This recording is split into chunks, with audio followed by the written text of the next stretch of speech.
In today's video, I'm going to teach you how to turn off Advantage Plus Audience in Facebook Ads Manager step-by-step guide, 5 minutes. First, log into Facebook Ads Manager so you're on the campaign's dashboard.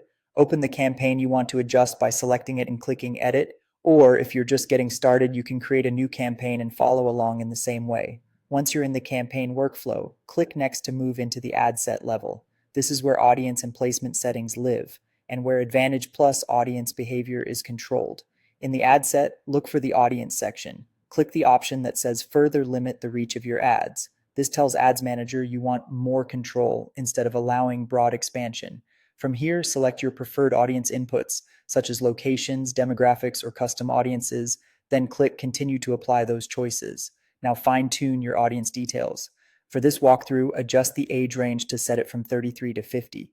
You can type the numbers or drag the sliders. The goal is to make your target explicit so Facebook doesn't broaden it beyond what you intend. Below that, uncheck the box labeled Use as a Suggestion. This checkbox allows the system to treat your inputs as loose guidance and expand beyond them. Turning it off keeps your targeting strict and is an important part of disabling Advantage Plus audience behavior.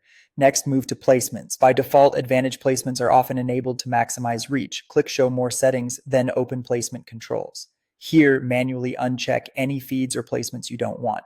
For example, if you only want specific feeds, deselect the others. Restricting placements like this combined with strict audience settings effectively turns off Advantage Plus audience so the system won't auto-expand your reach. You should now see your ad set constrained to the audience and placements you've chosen without the platform overriding those choices. Take a moment to review everything, age set to 3350, the suggestion option unchecked, and only the placements you truly want selected.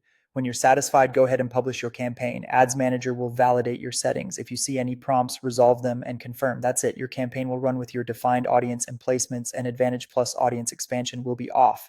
If you found this helpful, review your results after a few days and refine as needed. Thanks for watching, and I'll see you in the next tutorial.